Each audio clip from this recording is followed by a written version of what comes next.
నీ వ్యక్తిగత కుటుంబ జీవితంలో అన్ని నష్టపోయినావు. నాన్న వారందరూ కూడా ఒకవేళ నిన్ను విడిచిపెట్టేసి ఒంటరి వాడిగా చేసేసినారు.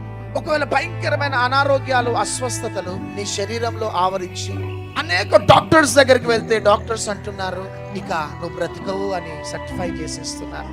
ఒకవేళ భయంకరమైన అప్పులలో కూరుకుపోయి వడ్డీలు కట్టుకోలేని స్థితిలో ఒకవేళ ఇక్కడికి నువ్వు వచ్చినావు. ఎంతకాలం ఈ నిందని గొడ్రాలి అని నిందని నేను అనుభవించాలి అని ఒకవేళ ఏడుస్తున్నావేమో బిడ్డ. నీ కుటుంబ జీవితంలో, నీ వ్యాపార జీవితంలో, వ్యక్తిగత ఆధ్యాత్మిక ప్రయాణంలో పడిపోయినావు. ఎవరో వచ్చి ఒకవేళ సహాయం చేస్తారేమో అని సంవత్సరాల నుంచి కనిపెట్టుకొని ఉన్నావు. కానీ అందరూ నిన్ను స్వార్థంగా వాడుకుంటున్నారు. కానీ నీకు సహాయం చేసే ఎవరు కూడా లేరేమో.